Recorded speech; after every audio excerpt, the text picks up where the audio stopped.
Welcome to Agenda Edina, a program summarizing the actions taken at City Hall that affect you most. I'm your host, Dorothea Marty. To combat climate change, provide shelter and food for songbirds and small animals, and improve the environment, Edina residents may replace lawns with native grasses and wildflowers. Compared to a typical lawn, native grasses have been found to improve water quality, reduce air pollution, provide habitat restoration and protection, and increase carbon removal. The goal is to ease lawn restrictions so people don't feel the need that they have to maintain a highly irrigated, chemically treated traditional lawn. The goal is to ease the restrictions so people are willing to experiment a little bit and add native landscape materials into their mix. It doesn't have to be the whole yard. Little sections of intentionally planted and managed gardens of native plant materials is really helpful for the environment.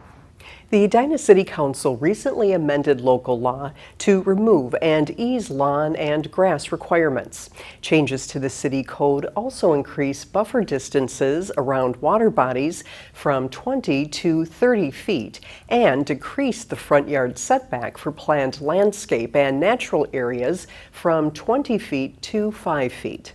In addition, the allowable height of turf grass and weeds was increased from 10 to 12 inches.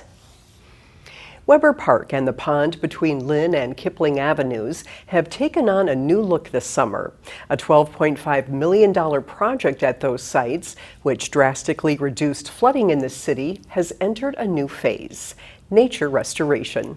Edina TV shows us how a pond designed to protect homes is also becoming a welcoming place for wildlife and the public.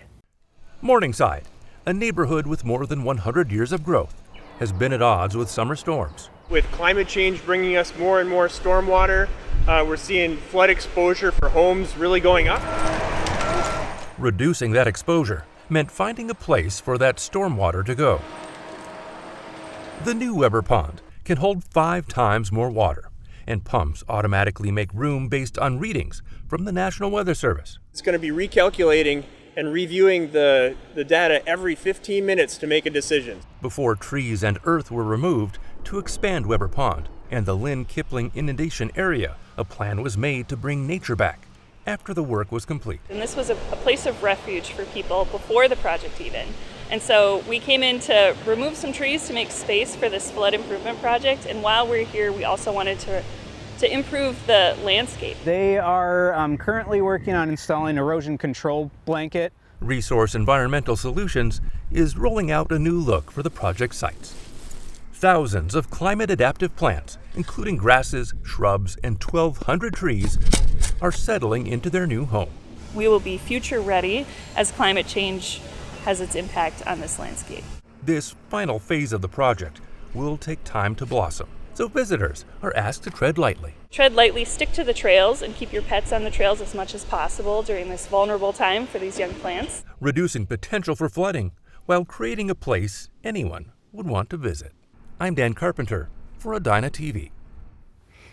Included in the 1,200 trees that will be planted before the end of fall are several larger trees that will provide immediate benefits. For the latest updates on the Morningside Flood Infrastructure Project, visit bettertogetheredina.org. The Centennial Lakes Farmers Market is now open Thursday afternoons through September. The market includes vendors, live music, special monthly kids activities, and the return of the popular beer and wine garden run by Edina Liquor. The market, which runs 3 to 7 p.m., takes place along the walkways near Hughes Pavilion. It's known for being among the most picturesque farmers markets in the region. Beer and wine can be purchased from 4 to 6 p.m. at Hughes Pavilion, so adults can enjoy a beverage while listening to live music. Many vendors sell food to share or even entire meals that can be enjoyed in the garden area or around the park. Centennial Lakes Farmers Market's an enjoyable market, not only for the wonderful vendors that we have, but also for the park experience. It takes place at Centennial Lakes Park, the beautiful park in Edina, with a wide variety of different activities to do within the park. So not only can you shop the wonderful vendors, but you can enjoy the park experience as well. Have dinner at a picnic table, put a line in to try some fishing, try the putting course or paddle boats, just enjoying the park experience in addition to experiencing a farmer's market. Once a month will be Outrageous Adventures Day, offering a free kids art activity during the market. Future dates are July 6th, August 3rd, and September 7th. Free parking is available adjacent to Hughes Pavilion.